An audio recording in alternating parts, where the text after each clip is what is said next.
สบายดีเนาะวันนี้ข่อยสิพาไปเลาะงานธาตุอีหังหรือว่าธาตุอีหังเนาะเป็นงานบุญใหญ่ประจำปีหนึ่งสิมีเทื่อหนึ่งเนาะบุญธาตุอีหังที่นครไกรสอนแขวงสวรรณเขต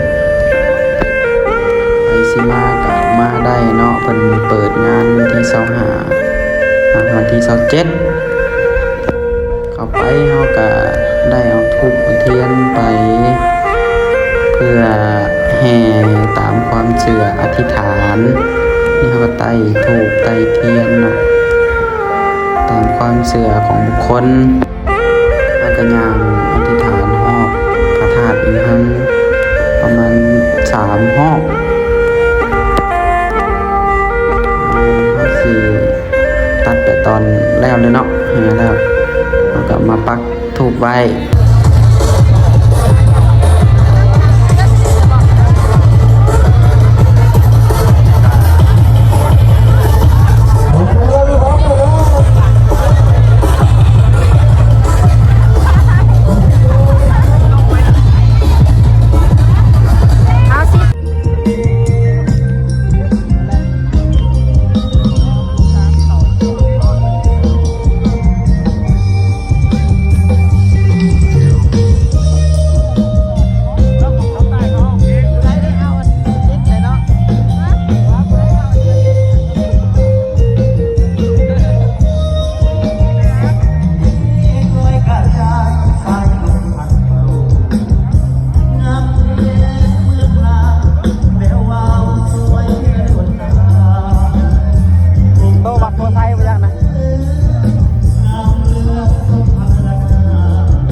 พุ่งเป้า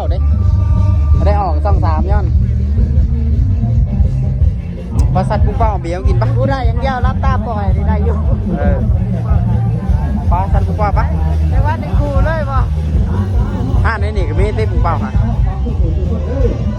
ไม่ใช่ฮะทางนี้เนาะ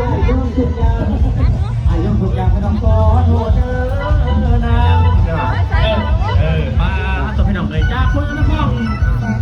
ไว้ในวงการมันถึงเนาะเจ้าทั้งแมนเปิดตัวล่าสุดแมนอยู่ในงานบนทรงเครื่องประจำปีนี่แหละแมนจากน้องไส้ลาสว่างวัฒนธรรมเป็นคนห้องสว่างฮัสดีครับพี่น้องเนาะสว่างฮัสดีเจ้านี่พอใจใจอยู่เนาะใจอยู่บางเทื่อก็ได้แน่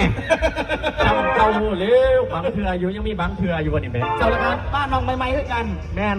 กำลังฝึกปีแรกแข่งมาเนี่ยก็ได้